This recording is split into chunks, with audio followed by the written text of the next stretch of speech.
आप जहाँ भी बैठते, खड़े होते और जो भी छूते हैं उसमें याददाश्त होती है और हर समय आदान प्रदान होता है। तो ये एक सचेत प्रक्रिया होनी चाहिए। अगर वो मजबूरी भरी प्रक्रिया है फिर आपको उसकी कीमत चुकानी पड़ेगी। ऐसा नहीं है कि ये पाप है वो पाप है। सवाल ये है कि जीवन में आपकी प्राथमिकता क्या है।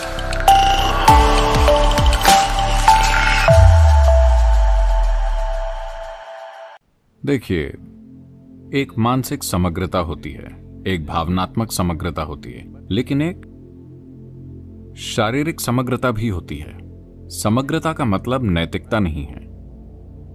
समग्रता का मतलब है कि आप एक ऐसी स्थिति बनाएं जो आपके लिए सबसे ज्यादा कारगर हो। मैं चाहता हूं कि आप समग्रता शब्द को उस संदर्भ में समझें। हम समग्रता की बात इस जीवन की मजबूती के संदर्भ में कर रहे हैं। तो आप जिसे मेरा शरीर कहते हैं वो याददाश्त का एक ढेर है, हाँ या ना?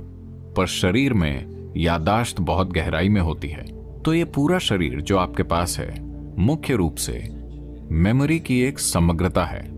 अगर ये मेमोरी की समग्रता को खो देता है तो आप देखेंगे कि ये कई सारी चीजों के प्रति नाजुक हो जाएगा। अब शरीर की प्रकृति ऐसी है कि कुछ भी जो आप एक खास स्तर की भागीदारी के साथ छूते हैं स्वाभाविक रूप से उस मेमोरी को स्टोर कर लेगा। मानसिक तौर पर नहीं, शारीरिक रूप से वो उस मेमोरी को स्टोर कर लेगा। पारंपरिक रूप से इस संस्कृति में हम इसे ऋणानुबंध कहते हैं। आपने ऐसे शब्द के बारे में सुना है? ऋणानुबंध। इसका मतलब है शारीरिक मेमोरी जो आप इकट्ठा करते हैं।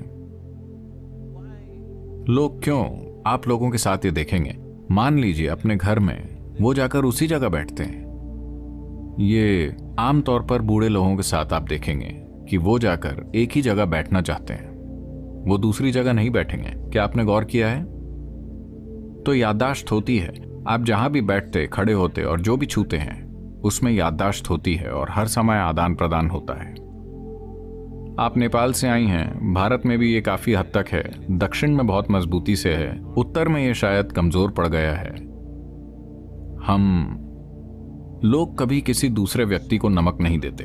आप ये जानते हैं? यहां भी अगर कोई आपको नमक देता है आप कहते हैं प्लीज उसे वहां रख दीजिए, क्योंकि कुछ चीजें हैं जो मेमोरी को बाकी चीजों से बेहतर संचारित करती हैं। नमक, तिल, नींबू, इसी तरह अगर आप देते हैं, पारंपरिक लोग कहेंगे उसे वहां रख दो, मैं ले लूंगा, क्योंकि वो नहीं चाहते कि आपके साथ ऋणानुबंध विकसित हो।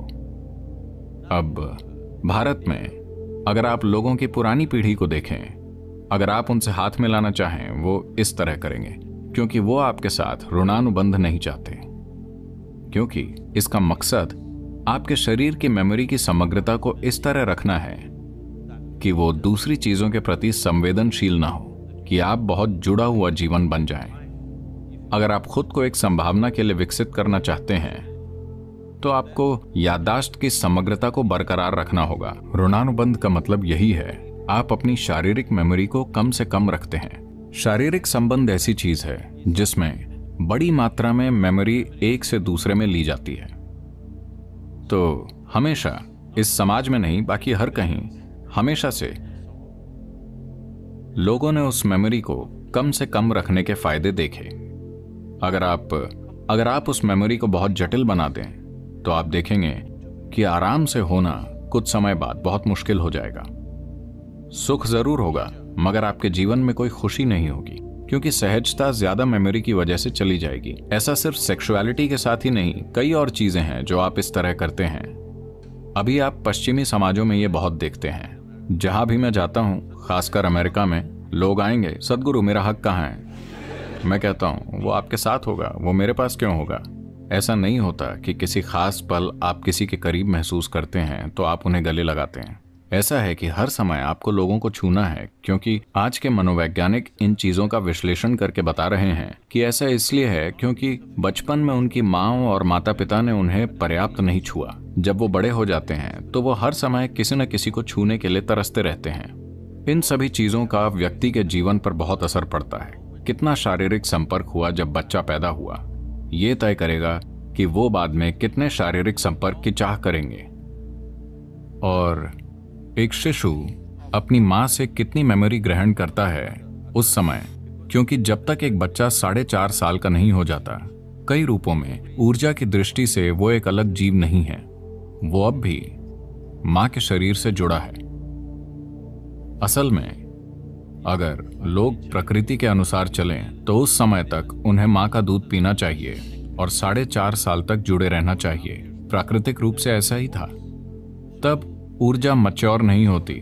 उस समय अधिक से अधिक मेमोरी जो आप अपनी मां से पाते हैं, ये और भी बेहतर होता है इसे मजबूत करने के लिए। मगर एक बार बच्चा बाहर जाने लगता है और एक अलग इंसान बन जाता है, जीवन खुद को व्यवस्थित करता है। लोग मेरे पास आकर कहते हैं, सदगुरु क्या आप मेरी बेटी को आशीर्वाद दे सकते हैं, क्या आप मेरे बेटे को आशीर्वाद दे सकते हैं। सबसे पहले मैं पूछता हूँ क्या उम्र है। अगर वो कहते हैं 15, 16, 18 ठीक है। अगर वो 21 से ऊपर होते हैं, मैं कहता हूँ नहीं, क्योंकि मेरा आपको आशीर्वाद देना, आशीर्वाद आपके बच्चे तक नहीं जाएगा। आप भावुक होकर सोच सकते हैं वो मेरा बच्चा है, मगर जहां तक जीवन का संबंध है वो पूरी तरह अलग हो चुका है।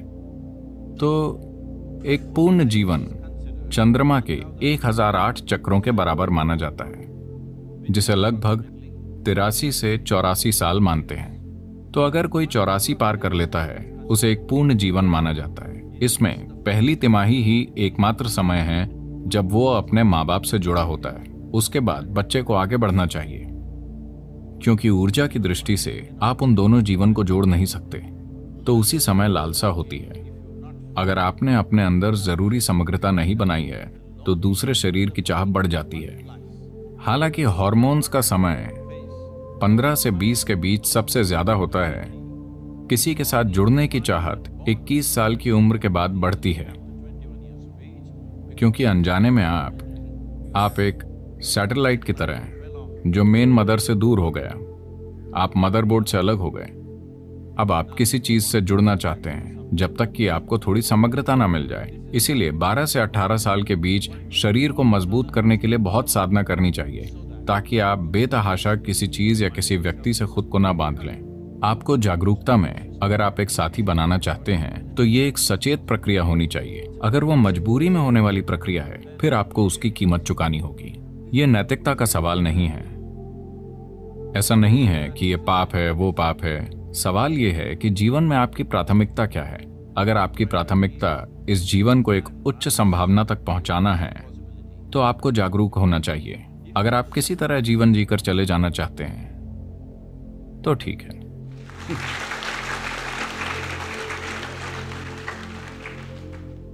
धन्यवाद सद्गुरु। माफ कीजिए अगर मैंने आपको निराश किया। आपने सिर्फ मेरे प्रश्न का जवाब दिया सद्गुरु, उसके लिए बहुत धन्यवाद।